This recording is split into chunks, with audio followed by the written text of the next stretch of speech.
This episode was brought to you by Nail It and Scale It, the world's leading fast growth program for business.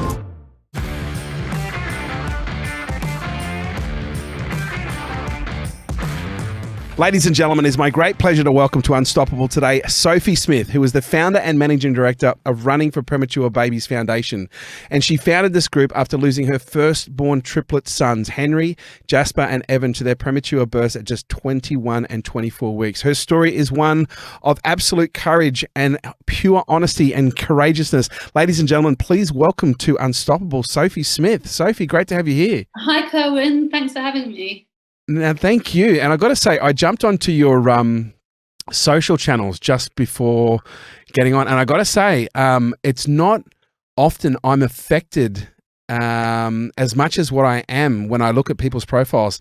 Now, I'm obviously, and I don't know if you know this, but I've got a son. He's 7 years of age. He's going to be 8 in January. But, being a dad is a big part of my life. And when I got onto your Instagram page, one of the first photos I saw was of a baby clasping a little finger, and he had like this little set of sunnies on his face. Yeah. And it just hit me. Like I actually felt myself actually become quite overwhelmed. First of all, I've got to say thank you for doing the work that you do. But your story, it's really quite an incredible story. Where does it begin for you? Thank you. Well, the story of Running for Premature Babies begins back in 2006 when my husband Ash and I found out that we found out we were pregnant with triplets, and we were absolutely, completely over the moon. We were so excited about becoming parents, not once, not twice, but 3 times over. And I thought we were the luckiest people in the world, and that I'd just been blessed. And sadly, our babies were born extremely early. Basically, we spent the first 6 months of the pregnancy kind of excitedly getting ready for, our instant family. And then when I was 21 weeks pregnant, I was at the supermarket and my waters broke.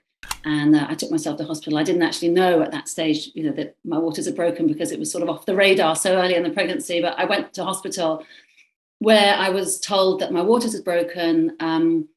My babies would be born within the next 24 hours. And at that early gestation, nothing was going to be able to be done to save them. And they were all going to die. Oh, gosh. But that was actually the start of a journey then through the next 82 days, during which time we went from hope to despair and back to hope again several times over, but which ultimately did result in us losing all 3 of our little boys, Henry, Jasper and Evan. And how did you navigate that at the time? Like, because, this is not something that I think anyone would be psychologically prepared to deal with. But, especially you're walking through the supermarket at 21 weeks and the next thing you're in the hospital and you're getting told this. Like, well, yeah, I mean, I think when I was told your babies are going to be born in 24 hours and your babies are all going to die, that was the absolute, that was like being literally like blindsided, hit by a truck.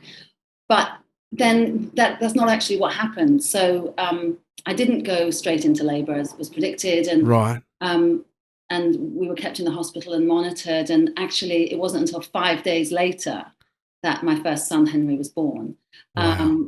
And in that time, we had scans to check what was happening, check on the babies, and we had a scan that actually showed that all 3 boys were fine. Henry, we didn't know he was Henry then, but Henry, one of the little babies, waters had broken, but had stopped leaking. And so I'd said to one of the doctors at that stage, is there any chance at all that all my babies might actually hold on and be okay?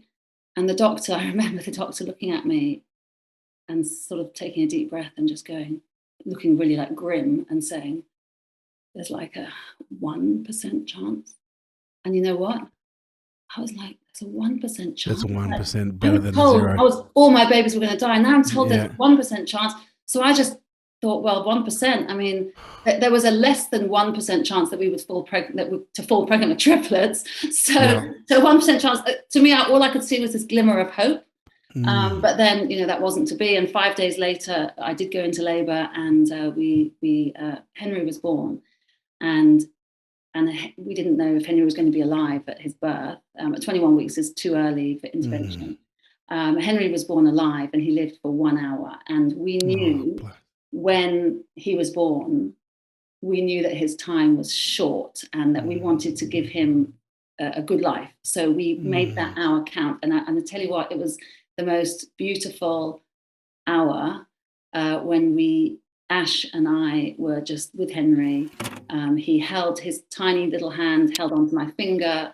He lay on my chest. We just told him how much we loved him. We kissed him, we held him, and we spent that amazing hour with him. And in that hour, actually, time sort of stood still. And in that time, I'm really grateful that I didn't, in that moment, worry about what was to come with the others. And I was able to devote that hour to Henry. Wow, but once Henry died, we were then just told, it was just to wait because you're now going to give birth to your second and third triplets, but it didn't happen. And my labor didn't progress. So they eventually, I think about 24 hours later, took me back to the antenatal ward and said that we just had to wait. But at that stage, there was 3 whole weeks before our babies would be viable. And we were told the chances of remaining pregnant for 3 more weeks was almost impossible. And but then the days started ticking by.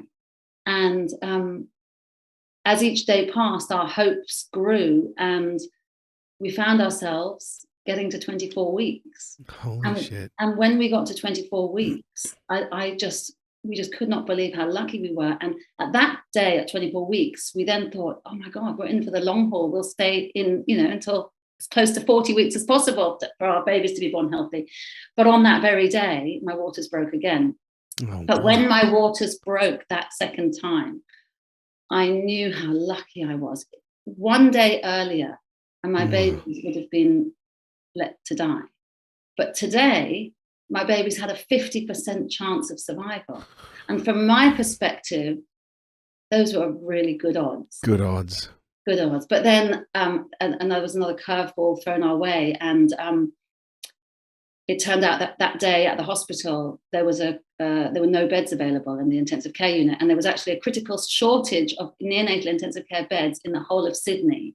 Oh, God. So we were told we'd be ambulanced to Newcastle, where we would give birth in Newcastle. And that's where we would stay. But then a few hours later, they said, I'm really sorry, there's a problem. Newcastle's full. So they said, this is the plan. Your babies are going to be delivered here in Sydney, and then they're going to be airlifted to either Brisbane or Melbourne. And then the greatest clangor came when they said, we do have to warn you that there is a possibility we might have to take one baby to Brisbane. And then, oh my God. And our boys had achieved the pretty much almost impossible. Wow. By making it to 24 weeks. And now there was not the equipment available to give them the best chance of survival. Oh my God. So luckily, again, we were blessed. My labor did not progress that day, and it was not until 3 days later that complications set in and my babies were born. And by that time, 2 beds had become available there in Randwick. My babies had moved on to the next level of intensive care, the lower level, and there were 2 beds available. So there we were in the neonatal intensive care unit. And my babies were born, my babies were alive. I didn't actually get to see them myself for 2 more days. Right. Because there'd been complications with my cesarean. But when I did see them, they were 700, Evan was 720 grams, Jasper was 860 grams. They were so premature, their skin was not fully developed, so they were bright red, their eyes were still sealed shut, their skin translucent, their Ash's wedding ring fit around their arm like a bracelet. But to me, they were the most beautiful babies I'd ever seen. and the most precious little beings. And I absolutely 100% believed that they would make it. And what happened next? We had a really good first few days. Right. And we weren't allowed to touch them. Ash and I would spend, all the time we were allowed to in the hospital, gazing through their humidicrib windows and just marveling at how, precious they were. And incredible staff were working around the clock to try and save their lives. They did really well. They were taking my breast milk expressed and being fed to them drop by drop. Which was amazing for me to actually feel like there was very little I could do. There was no, I was out of control. I couldn't even touch my own children, but I could feed them, and that was really important, and feel like I could do that. And everything was going really well. But then when they were 7 days old, Evan became ill, and just they're so fragile, fragile. He became ill, and then when he was 10 days old, he suffered a massive brain hemorrhage. And the most terrible point was when we had to give our permission to the doctors to remove the life support from Evan. And actually, the first time I ever held Evan was as they removed his life support, and he died. Wow.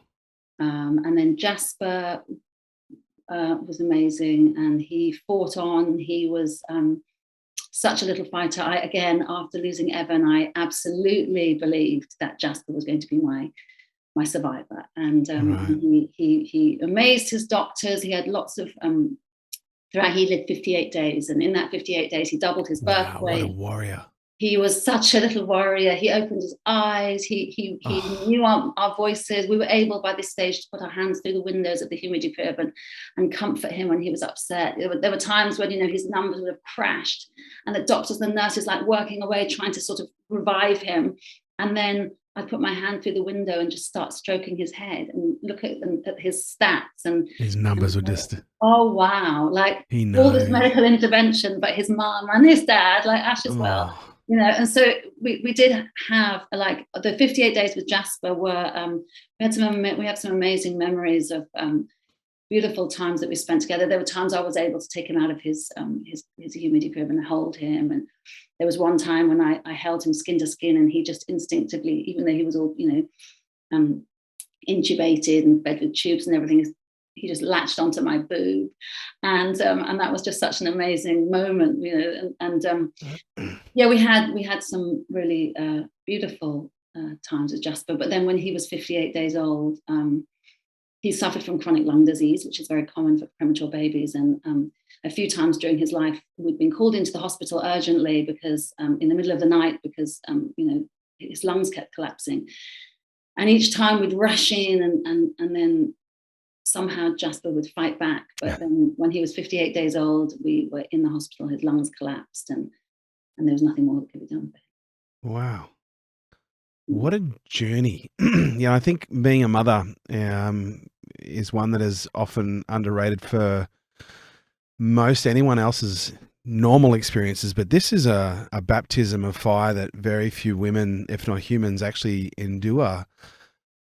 At the end of this, you've just lost your third child. I'm physically affected just by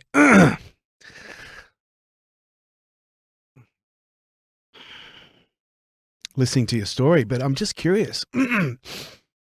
As a mum, how do you reconcile that? How do you come out of that in a way where you clearly seem so strong, so positive, but in a way that enables you to keep moving forward in such a strong way, with such courage, with such passion? I look at you here before me, and the way that you recite the story, it's so compelling to hear you be able to relive it. But I can't help but feel at some point this must have really affected you in a deep way. Absolutely. I mean, there aren't really words to describe there couldn't be that pain, but there's just something that endured. So I went home from hospital. It was not that I'd find myself after Jasper died and after Jasper's funeral and everything. I find myself at home sitting. I was on maternity leave. Yeah. Just sitting in this quiet, empty house, and I find myself sometimes sitting at home, listening to the deafening silence around me, and I'd just pretend. And sometimes I'd sit there and I'd listen to this silence. And the only way I could actually get through that was I would pretend in the room next door we lived in this little house, and in a 2-bedroom house, and we had set up a cot in the room next door, ready for the boys to come back. We'd set this up before Henry was even born, and the plan was that they would share a cot for the first few months. So this little cot was sitting in the room next door, and I used to sometimes find myself sitting on the sofa in the silence and pretending that, Wow. oh, it's silence, because my 3 little boys had just fallen asleep next door. Oh my God. And I'd pretend to myself, oh, I can just enjoy a few moments of peace while they sleep. And then one day, I came across the Serenity. Well, there was a couple of things that happened actually around the same time. I came across the Serenity prayer, the wisdom to know. Grant me the strength to change the things that I can. Strength, yeah, and the wisdom to know. Grant me the serenity. Right. Oh, sorry, I fucked it up. Paul, what's the Serenity prayer? Bring it up real quick. Grant me the serenity to change, to accept what I cannot. God, grant me the serenity to accept the things I cannot change, the courage to change the things I can, and the wisdom to know the difference, living one day at a time, that's one moment at a time. The first part, and the wisdom to know the difference. Yeah. And I knew that however much I pretended and played make-believe, I was never going to hear my 3 boys screaming for the next feed. I was never going to be taking them for a walk around the park in the buggy that was sitting in the hallway. I was never going to know the exhaustion of mothering 3 babies at once. Nothing in my power could bring my babies back, but that I had everything in my power to decide what I did next. And at about the same time, I was also like always looking on the internet, I don't know what I was trying to find, but I was searching for things. And I found this poem called Mummy. And the last couple of lines of the poem jumped out at me, and they just stuck in my head, and they went round and round and round my head, and I couldn't get them out. And the last 2 lines of the poem were, please don't be sad, Mummy. Go on and live for me. It's so important that you do, as it's through my eyes you'll see. Now, these 2 poems, prayers, whatever, they didn't take away my grief. They didn't suddenly make everything better, but they gave me a new focus. And I don't think I would have got through that time either without Ash. So Ash would speak aloud our babies' names every day. And he would hold me and he would let me cry. And we would talk to each other about how our lives were richer for having been parents to Henry, Jasper and Evan, and how I felt now that even though they were gone, I was still their mum, and I had a job to do to ensure that their lives mattered. So it was actually at this time that Ash one day came home from work and said to me, how about we run a half marathon? There's the Sydney Morning Herald half marathon coming up in like 6 months' time. I'd never run a half marathon before. He said, why don't we try and raise some money for the hospital? And when our boys had been in the hospital, we'd realized that a lot of the equipment keeping them alive had been donated, and that the hospital relies on fundraising for a lot of their equipment in their unit. So I thought, this is a brilliant idea. Let's try and raise $20,000 for one new humidity crib. And we always remembered that shortage of beds, and that incident when we were nearly taken, our babies were nearly having to be taken up to 2 ends of the country to be cared for. And so I suddenly was able to channel my grief into something small, but something positive, and something that got me off that couch and outside. And were you a runner before this, or was this your first? Well, Ash and I used to run the City to Surf each year, which is like 14K, and we used to run for fun. Yeah. Okay. But I wouldn't have termed myself a runner. So anyway, this idea was great, because then I decided, okay, let's raise $20,000. Then I thought, well, how do we raise $20,000? I need people to help me, because I can't do it on my own. So first of all, I just asked all my friends, and none of them were runners. And will you run a half marathon for Henry, Jasper, and Evan? So they were all, of course, couldn't say no. And then I thought, I'll just get a few more people to run. So I made a little flyer, and I put it around my neighborhood, around cafes and gyms and playgrounds and things, and just dropped this flyer around, and then couldn't believe the response to it. And I had suddenly people phoning me up, complete strangers, and saying, I'd love to run on your team. And then I got quite, I was, quite sort of fixated on trying to get lots of people to run with me. So I turned into a bit of a nightmare. I literally approached anyone who crossed my path. I'd say, "Will you run a half marathon?" I signed somebody up on the bus once, and somebody else in a shoe shop. And wow. And so I had this. I had this new sense of purpose. And then it was 9 months. It was 6 months after Jasper died. That was the Sydney Morning Herald Half Marathon in 2007.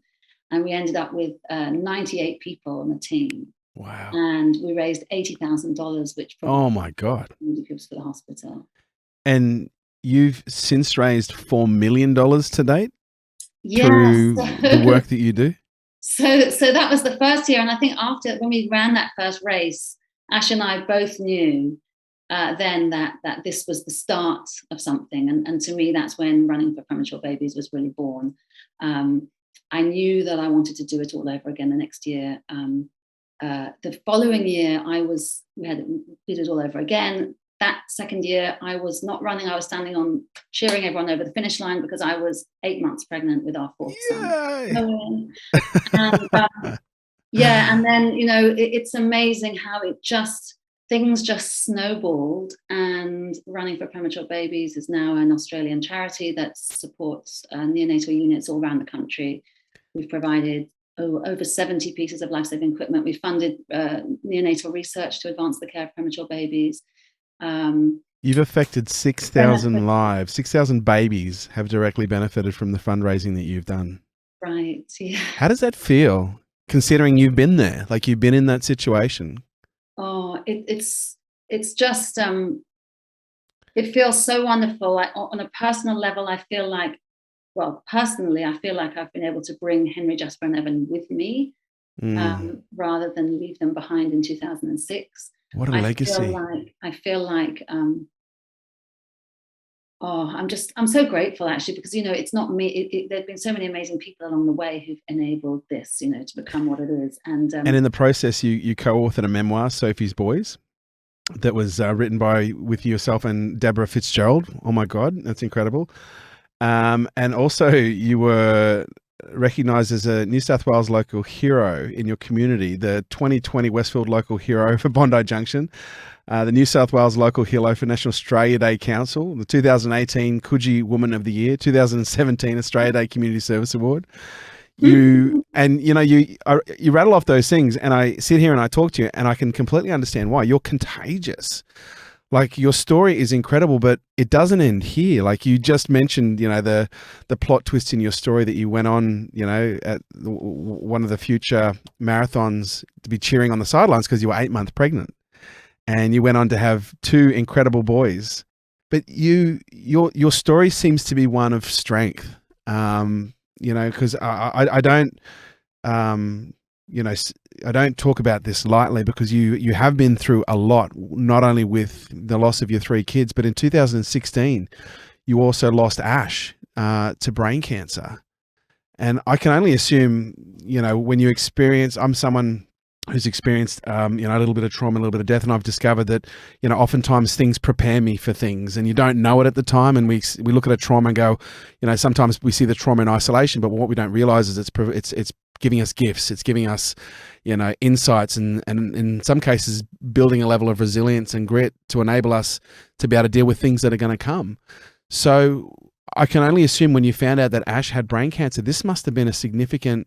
Was there at any point you went, why me? What did I run over someone in a previous life? It's funny you say that. It's funny you say that, because this is a kind of a common theme that people often hear my story and they say, "Oh, why you?" And you're so unlucky. And exactly that. Some people have actually said, I think, maybe you did something really bad in a past life to deserve this shitty karma. But, to me, I know that when people say any of those things, they're just trying to be sympathetic, or they're just trying to make sense of the senseless. Yes. But I also know that, to me, these sentiments are not useful at all. Ash and I decided very early on that we would never waste any time on the why me question.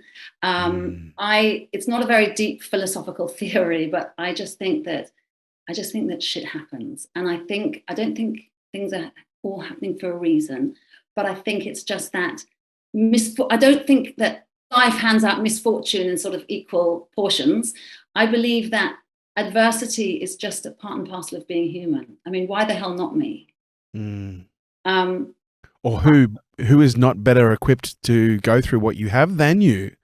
You know, when I look at you and I look at how you present and the way you show up to the world. Also, I don't think that God or the universe or whatever is kind of pointed to me and going, oh, she's strong, so we'll just give her some more shit to deal with. Because I don't like that. I say, well, hang on. Oh, hang on a second. Hang on a minute. Who said I wanted to be strong? You know, I just think it's human. It's humanity. You know, we all have this within us. The power of the human spirit is not to be underestimated.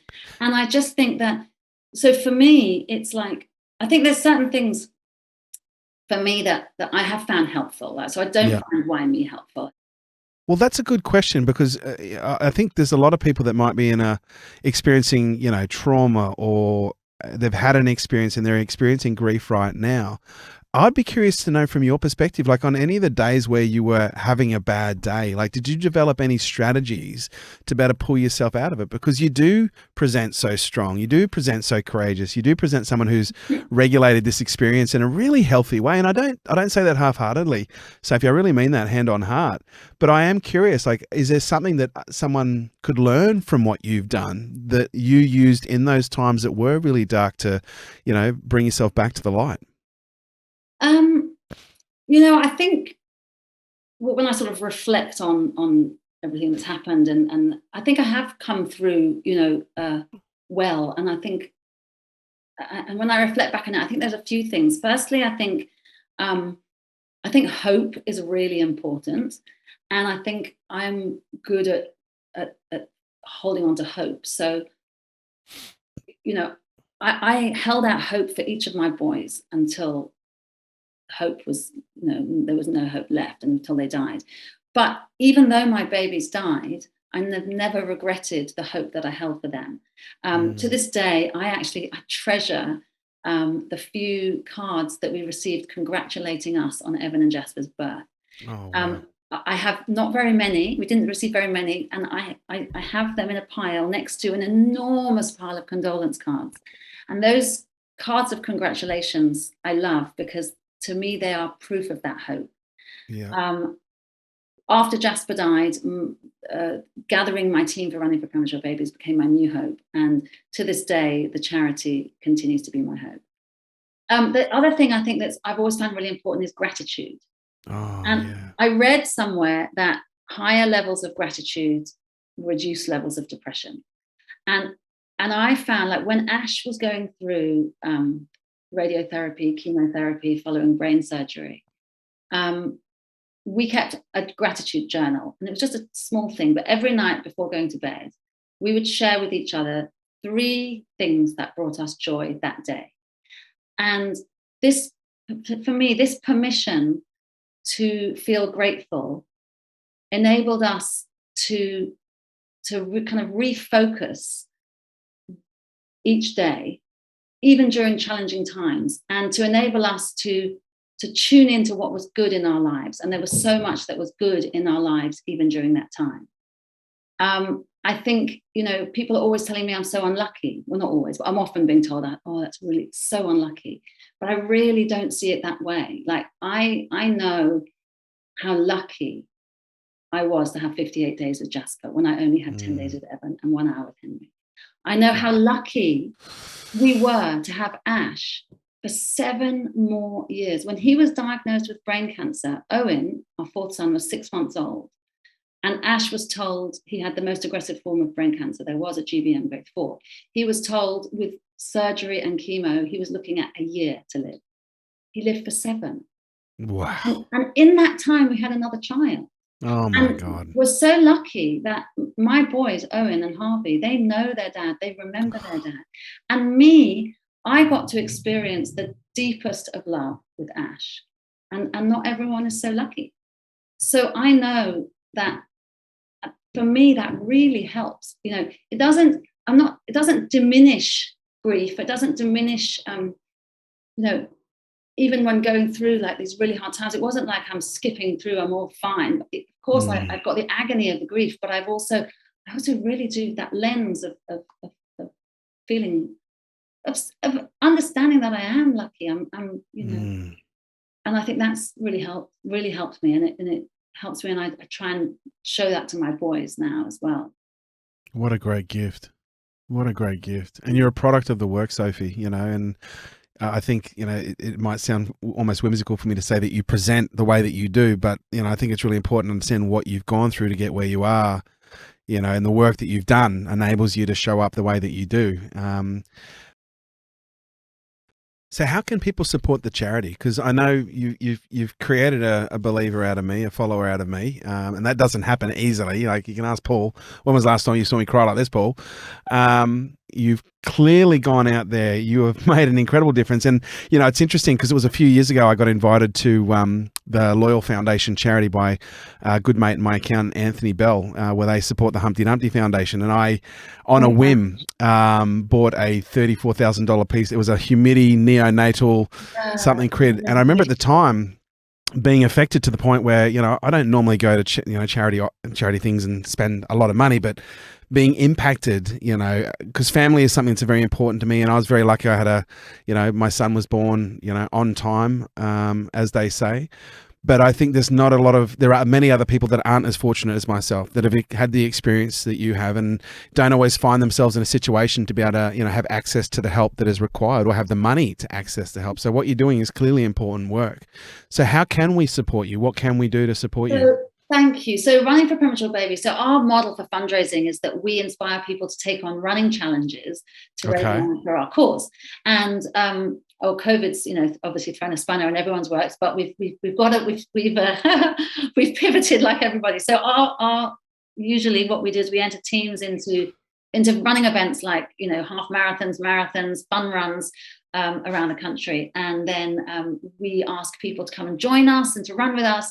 And we ask people, we give everyone a free running kit, and we ask them to raise whatever they can for our cause. And then together, it's just amazing how, you know, the funds add up. And we're funding hospitals. Like I've literally last week, some equipment arrived in Alice Springs Hospital to replace. We provided 3 humidity cribs and a resuscitation cot. And amazingly, you know, we live in such this wonderful country, but it's amazing the sort of inequality of care in different hospitals depending on, you know, where they are. And regional hospitals need a lot of help. In Alice Springs, they were using humidity cribs that were 20 years old. We've managed to upgrade now 3 of their humidity cribs. I mean, and the technology and the advances in technology are so incredible that the new equipment really, you know, our vision of our charity is for a better chance of survival and quality of life for premature babies. And that's what these machines give. And this equipment arrived just last week. Alice Springs Hospital cares for babies from a 2.2 million kilometer area. I mean, it's just phenomenal. And that 70% of their babies they care for are Indigenous. So it's a real honor to be able to support that hospital. We support hospitals in Queens. We funded an ambulance in southern Queensland, in Brisbane, that last year. This is a first of its kind. It's a neonatal ambulance that is based at the Royal Brisbane and Women's Hospital, but it travels all over southern Queensland and northern New South Wales to pick up babies that are born prematurely in rural hospitals that don't have neonatal intensive care and bring them safely back to Brisbane for neonatal intensive care. I'm so proud to be able to have sponsored that. We've provided ventilators, like the new ventilators available are too expensive. Like they come from overseas. They're too expensive. Government funding does not cover them. These neonatal ventilators mean that if my baby Jasper had one of these neonatal ventilators, he would be here today, 15 years old. Oh my God. So these ventilators literally save lives. And we have so many people who do join us and run with us because they've had a premature baby, either who's survived or who's passed away. Yeah. But people can join us in any of our events you can jump on our website, but also in November, we have our own virtual event called the Premature Marathon Challenge. So November is actually World Prematurity Month. And in November, we started it last year. We'll be doing it every November from now. It was COVID actually that got us thinking about doing a virtual event. And now, so the virtual event it's a marathon challenge. You can sign up to either complete a 42-kilometer marathon or a 100-kilometer ultra marathon. But the twist is, before you turn off, before any listener goes, oh, fuck that, turn it off. I'm fucking out of here. The thing about it is, it's a marathon or an ultra marathon with a twist, because you first of all choose your distance, 42 or 100. Then you choose your time frame, and you can complete your distance over either a day or a week or over the whole month of November, which makes it very achievable to anybody. You can also walk, run, cycle, swim, however you complete your kilometers is completely up to you. And then we simply ask, it's free to join and to register, and anyone who raises only $50 will receive a marathon medal at the end of it. We'll post you a medal. And obviously, we hope to raise, a lot. Last year we raised $250,000 just through that one event. Wow. But we just, to support our cause, it's anybody just getting up. I've got one guy, Glenn, he's just signed up to walk from Orange Hospital in Orange over the Blue Mountains, 270 kilometers, to the Royal Hospital for Women in Randwick to raise $65,000 for my cause, because his twins were cared for both at the Royal Hospital for Women and back at his hospital at Orange. So we'll be providing equipment for Orange and Sydney for that. We had last year two guys went and swam the English Channel to raise money for our cause. So we love inspiring people to take on a challenge, however big or small. It doesn't matter if it's a 5K fun run or or swimming, climbing Mount Everest. It's taking on a challenge and knowing that, when running races like in half marathons, I've taken teams to run New York Marathon, Chicago Marathon, a marathon in the high altitude of Nepal. We did a couple of whichever event it is. Our shirts are purple. Our color is purple, the color of prematurity. And on the back of our shirts, we have our logo, but we also have my triplets handprints, life-sized, on your backs. And I always tell people, when you're in a race or in a training run and you think you can't go any further, you think you can't go any further, you can't get up that hill, just remember you've got Henry, Jasper and Evan's hands on your backs, and they'll push you on. So many people have told me that actually that image is actually it's wow. And it's not just about Henry, Jasper and Evan. The thing is, I get 15 years later, our charity is founded in memory of Henry, Jasper and Evan. But today we run to celebrate all premature babies living and lost. And we have many, many people running in memory of their own babies who've died. And many people who tell me that running in their baby's name to help other babies has helped them to heal.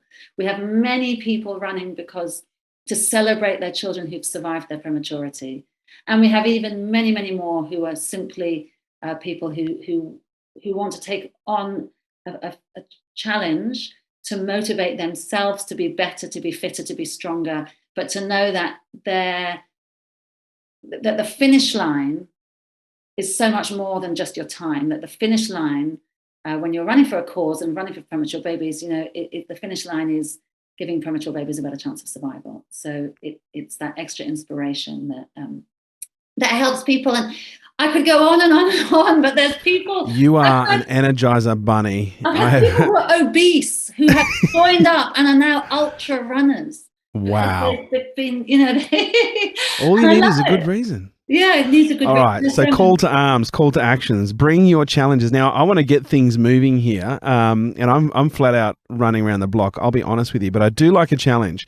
But I'd like to actually put forward the challenge to everyone to come and support the group. But what I would love to do is I would love to personally donate $5,000 to the cause as a way of setting the standard and just saying, guys, come on, let's get together, let's do something here. And again, I think the thing that affects me the most is being a dad.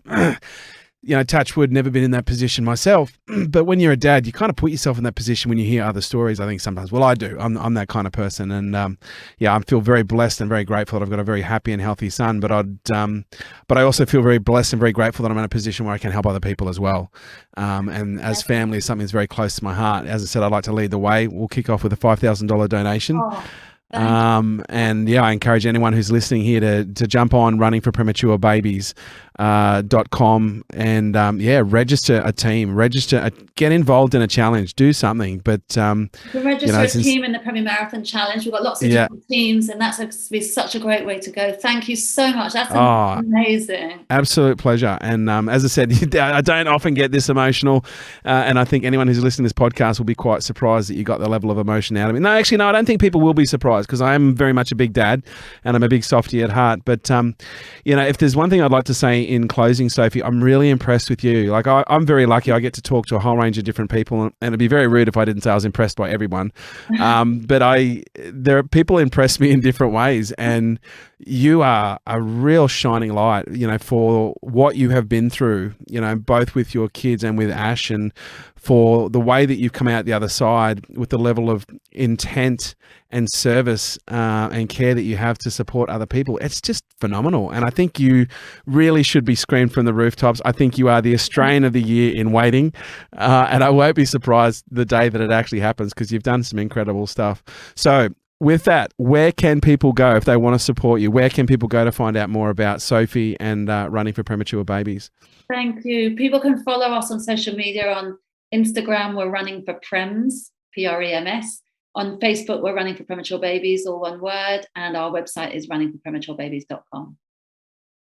Sophie, thank you so much for your time. Thank you so much for sharing. And please know that you've affected one person today in me, and I'm sure there's probably at least another few thousand that are going to be affected the next few weeks who are going to be listening to this. Thank you so much. You're amazing. Thank you, Sophie. Ladies and gentlemen, this has been Unstoppable, and you have been listening to Sophie Smith, and I encourage every single one of you, jump over right now, runningforprematurebabies.com. Get yourself a team together, get a challenge together. Let's raise some money and support some of these little kidlets that need some help. This is Unstoppable. Thank you, Sophie. Thank you, Kerwin. You're amazing. Look, I think today I wasn't my best. This is a tough one for me. I got to be honest. It was really... Wow. It's such an honor to be able to tell my story. I can't tell you. Beautiful story. It was Henry's birthday last Saturday. Oh, wow. And it makes me so, honestly, to be given the opportunity to share their stories, it means the world to me. You are a pillar of strength, Sophie, and I'm honored to be in your orbit now.